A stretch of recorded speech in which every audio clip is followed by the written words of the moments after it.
Toroid. आपल्याला जे बघायचं ते मॅग्नेटिक फील्ड ऑफ टोरॉइड आहे. काल बघितलं होतं आपण सॉलिनॉइडचं. सॉलिनॉइड आणि टोरॉइडच्या याच्यामध्ये काय चेंजेस आहेत ते बघूयात आपण. सॉलिनॉइडमध्ये आपण काय केलं होतं, एक कंडक्टर याच्यावर वाउंड केलं होतं. एक होलो सिलेंडर किंवा होलो पाईप असं धरूया, प्लास्टिकची किंवा कुठल्या याची, पण त्याच्या वेगवेगळ्या पोझिशनला म्हणजे आत बाहेर मॅग्नेटिक फील्ड किती आहे हे बघितलं. तर आज काय बघायचं आहे, त्यात सॉलिनॉइडला असं गोल वाउंड करूया आपण. म्हणजे एक सर्कल घेतलं होलो, त्याला काय केलं, काही कॉईल आपण वाउंड केली, म्हणजे कंडक्टर वाउंड केलं. ते काय असणार आहे, n नंबर ऑफ टर्न्स असणार आहे. हे काय असणार आहे, n नंबर ऑफ टर्न्स असणार आहे. n is the turns. Okay, but हे कसं आहे, सर्क्युलरली आहे त्याच्यावर. मग आपल्याला इथं मॅग्नेटिक फील्ड बघायचं आहे, सेंटरला किती आहे मॅग्नेटिक फील्ड. इथंही आपण काय केलंय, एक याला समजा असं मधनं आपण कट करू तर कसं दिसतंय, या वेनं दिसतंय.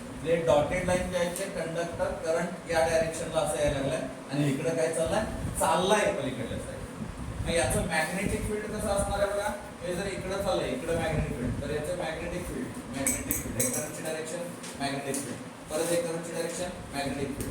सो अशा पद्धतीने याच्यामध्ये मॅग्नेटिक फील्ड किती असायला पाहिजे हे आपल्याला बघायचं आहे. एकदम सिंपल कन्सेप्ट आहे टोरॉइडचा.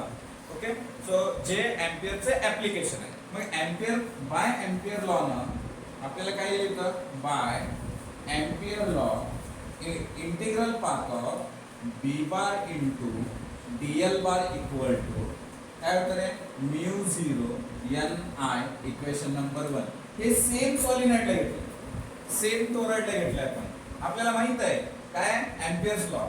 मग आपल्याला याच्यामध्ये काय करायचं आहे, same integral B bar into dl bar equal to, इथे काय येणार आहे, integral B dl cos theta, B dl cos theta. परत थीटाची व्हॅल्यू काय असते, तर थीटाची व्हॅल्यू आपल्याला येणार आहे 0, देन कॉस 0 आपल्याला किती येतं 1. म्हणून इथे व्हॅल्यू काय येणार आहे, मग इंटिग्रल बी डीएल. मग बी कॉन्स्टंट आहे, त्याला इंटिग्रेशनच्या बाहेर काढू, या ठिकाणी Diehl.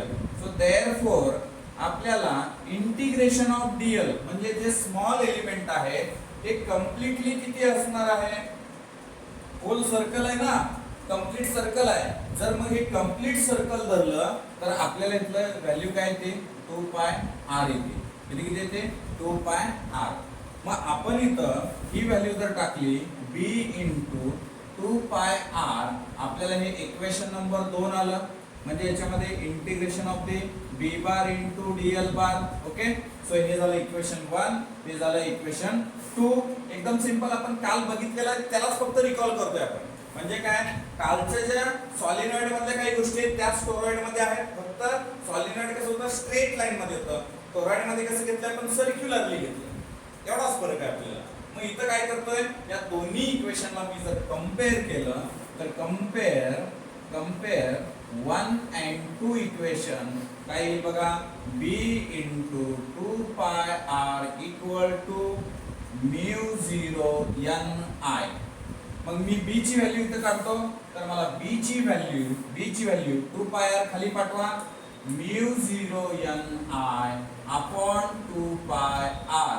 But therefore small n बरोबर n अपॉन 2 पाय r जर घेतलं तर b ची व्हॅल्यू मला काय मिळेल, mu 0 n i. He value कुणाची झाली, मॅग्नेटिक फील्डची झाली. बट आपल्याला सीईटीच्या किंवा थेरीच्या प्रॉब्लेमला हेच वापरायचं आहे. फक्त n ची जी व्हॅल्यू आहे n अपॉन 2 पाय r, ही व्हॅल्यू मात्र प्रॉपर तुम्हाला लक्षात ठेवायची आहे. ही व्हॅल्यू कोणासाठी आहे, टोरॉइड साठी. सॉलिनॉइड मध्ये काय घेतली होती, capital n upon small l, ही व्हॅल्यू या ठिकाणी घेतलेली होती. इथं हे आपलं ऍप्लिकेशन नंबर 3 जे आहे कुणाचं, एम्पियर लॉचं. या ठिकाणी काय होतं, आपल्याला एंड होतं. म्हणजे इथं एम्पियर लॉ इथं एंड होतं या ठिकाणी, राईट.